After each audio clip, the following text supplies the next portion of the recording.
আজ আমার রান্নায় থাকছে দারুণ মজার হাঁসের কালিয়া। দেশি হাঁসের মাংস এবং আলু দিয়ে অসাধারণ একটি রান্না। ভিডিওটি ভালো লাগলে চ্যানেলটিকে সাবস্ক্রাইব করার অনুরোধ রইল।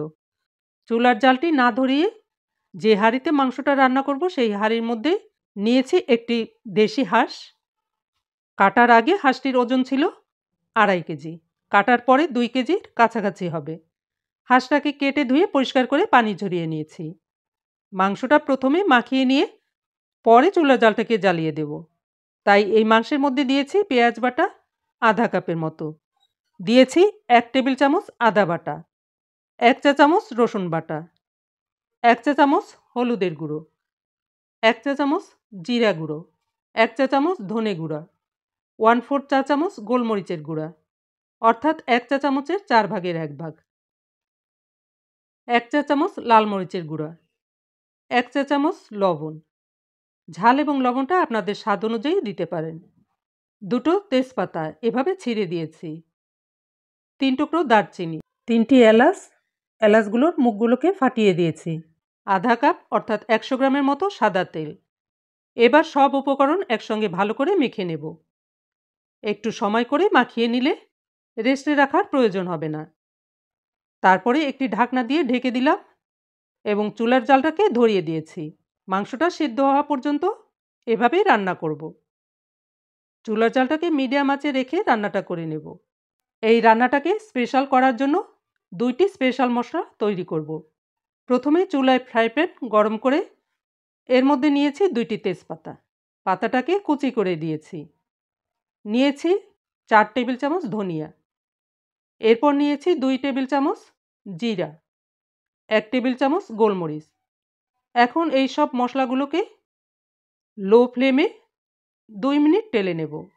খেয়াল রাখতে হবে যেন পুড়ে না যায়, তাহলে মশলাটা তেতো হয়ে যাবে। আমি বেশি করে তৈরি করে নেব, এখান থেকে 1 টেবিল চামচ ব্যবহার করব। বাকিটা এয়ারটাইট বয়মে রেখে দেব 2-3 মাসের জন্য। ভাজা হলে নামিয়ে ঠান্ডা করে গুঁড়ো করে নেব। এই মশলাটা মাংস অথবা যে কোনো মাছের রসাতে দিলে অনেক স্বাদ হয়। এরপরে মাংসটা দেখে নিচ্ছি। মাঝে আমি ঢাকনাটা তুলে একবার নেড়ে দিয়েছি। মাংস থেকে অনেকটাই পানি ছেড়েছে, তাই আমি আর পানি দেব না। আপনারা যদি মনে করেন মাংসটা একটু শক্ত আছে তাহলে আরও 1 কাপ পানি অ্যাড করতে পারেন, তবে গরম পানি দিবেন। মাংসটা হাফ সিদ্ধ হয়ে গেছে। এখন এর মধ্যে দিয়েছি ভেজে নেওয়া আলু।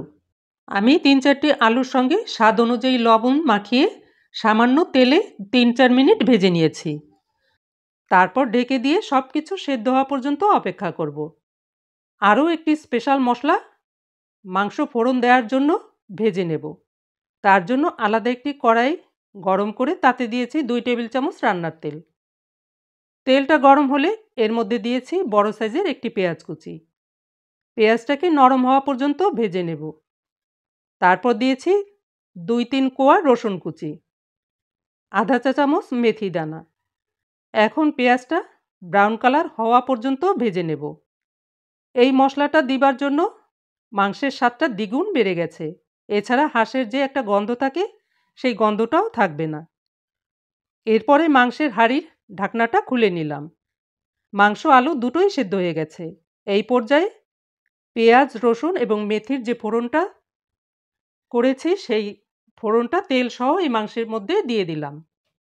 এরপর দিয়েছি সেই ভেজে নেওয়া স্পেশাল মশলার গুঁড়াটা। এখান থেকে 1 টেবিল চামচ মশলা মাংসের উপরে ছড়িয়ে দিয়েছি। তারপরে মশলাটা মাংসের সঙ্গে ভালো করে মিশিয়ে নিলাম। কি সুন্দর গন্ধ, আপনাদের বলে বোঝানো যাবে না। আর স্বাদের কথা কি বলবো, এক কথায় অসাধারণ। একবার হলেও ট্রাই করবেন এবং রেসিপিটি ভালো লাগলে ভিডিওটি সবার সঙ্গে শেয়ার করবেন, যেন রেসিপিটি দেখে সবাই উপকৃত হয়।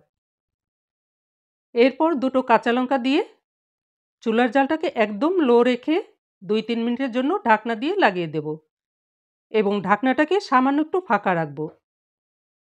2-3 মিনিট রাখার পরে চুলার জালটাকে বন্ধ করে ঢাকনাটা সরিয়ে নিয়েছি, কারণ আমাদের রান্নাটা হয়ে গেছে। এই রান্নাটি করতে 20 থেকে 25 মিনিট সময় লেগেছে, তবে মাংস বুঝে আপনাদের সময়টা কম বেশি লাগতে পারে। দেখুন একবার কতটা লোভনীয়। এভাবে রান্না করে চালের রুটি, ছিটা রুটি, সাজের পিঠা, সাদা ভাত, পোলাওর সঙ্গে দারুণ লাগে খেতে। আমি সাজের পিঠা দিয়ে পরিবেশন করেছি। এই সাজের পিঠার সহজ রেসিপি আমার চ্যানেলে দেয়া আছে। আপনারা চাইলে দেখে নিতে পারেন। আমি ডেসক্রিপশন বক্সে দিয়ে রাখব। এই মাংসের রেসিপিটা ভীষণ মজার এবং মাংসটাও সুন্দর নরম হয়েছে। একবার হলেও আপনারা ট্রাই করবেন এবং কেমন হয়েছে কমেন্ট বক্সে কমেন্ট করে জানাবেন। তাহলে এবার নতুন ভিডিও দেখার আমন্ত্রণ জানিয়ে বিদায় নিচ্ছি। Good bye.